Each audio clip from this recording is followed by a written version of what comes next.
Somebody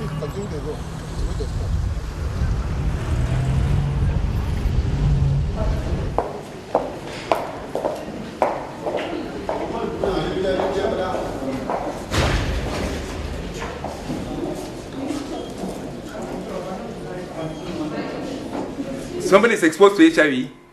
Now he needs to delay the progression from HIV to AIDS. So you will have to accept the fact that yes, you are infected with the virus, and there are certain stages that you go through before you accept, because it is not easy. They want to deny. Why is it me? It is not possible. This test is not true. So that's one of the first stages. The second one is anger. They are depressed. It gets to a point they begin to even fear, because most people are afraid of dying, even though they know they are going to die. Mine must die, but they are afraid of going to commit suicide.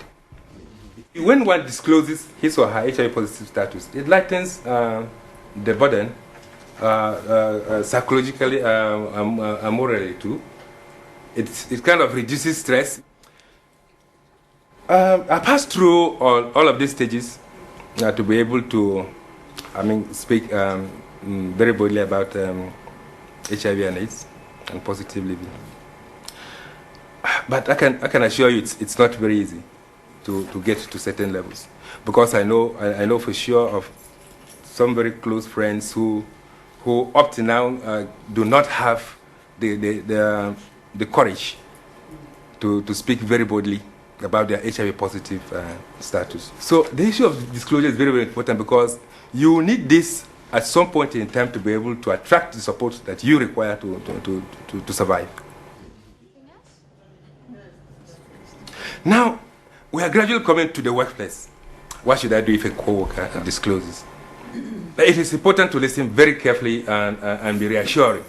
You shouldn't be shocked. Don't be blemished. Don't start judging. There is, I believe, a high level of stigma and discrimination in our communities, in our homes, in the workplace. So, as different reasons of why we have fear of the unknown, so because you don't know anything about AIDS, you might have totally wrong ideas. A fear of being rejected. What is fear of unknown? What exactly does it mean? It stems from some suspicion. You just feel this person is coming in. Is he going to fall ill? Am I going to pay for his medication? Is he going to work? Are we going to lose certain? So a lot of thoughts come because you really don't know what this person, the package that is coming as a person living with HIV. A journalist from a national radio station interviewed Eugene about the UN CARES training policy in Nigeria. Indeed, in many countries, this policy could serve as a model for other public or private workplaces. But I denied, and in 2002 I started experiencing the symptoms. They started manifesting, and I ran another test, and it was confirmed it was HIV. So for about 10 years now, I'm really living positively with HIV.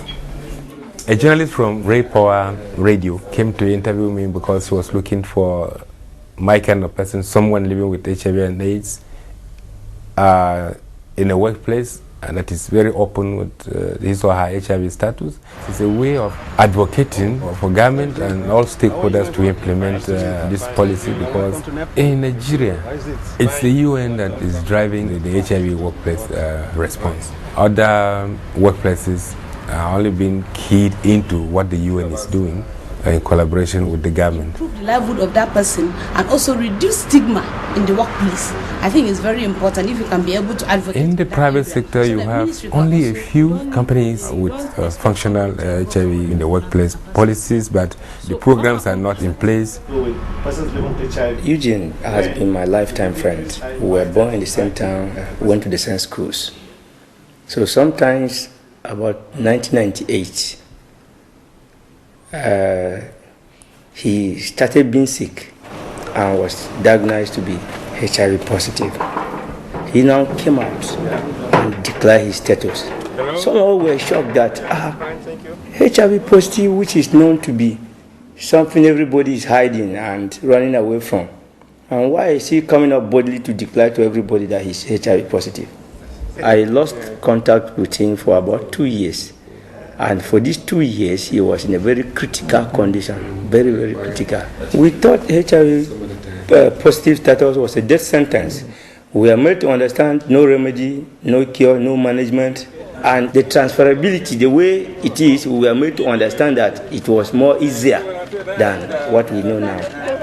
We thought maybe sharing certain things together may make you HIV positive if you are going out with a HIV positive person.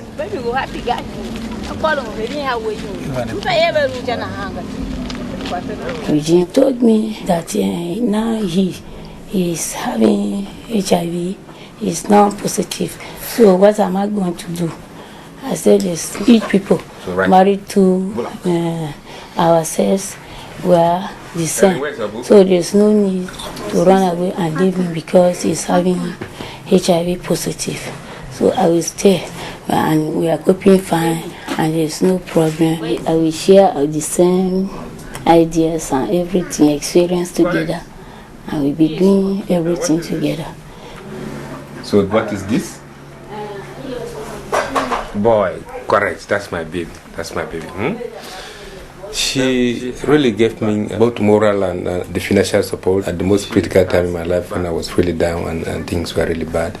Even at the point where any other person could have withdrawn from a relationship. Because, 2003, it's a long time now. And that was a time when stigma and discrimination was at its peak. So I love her, I love my children. But again, I say I thank God that she is not infected and the kids too are not infected.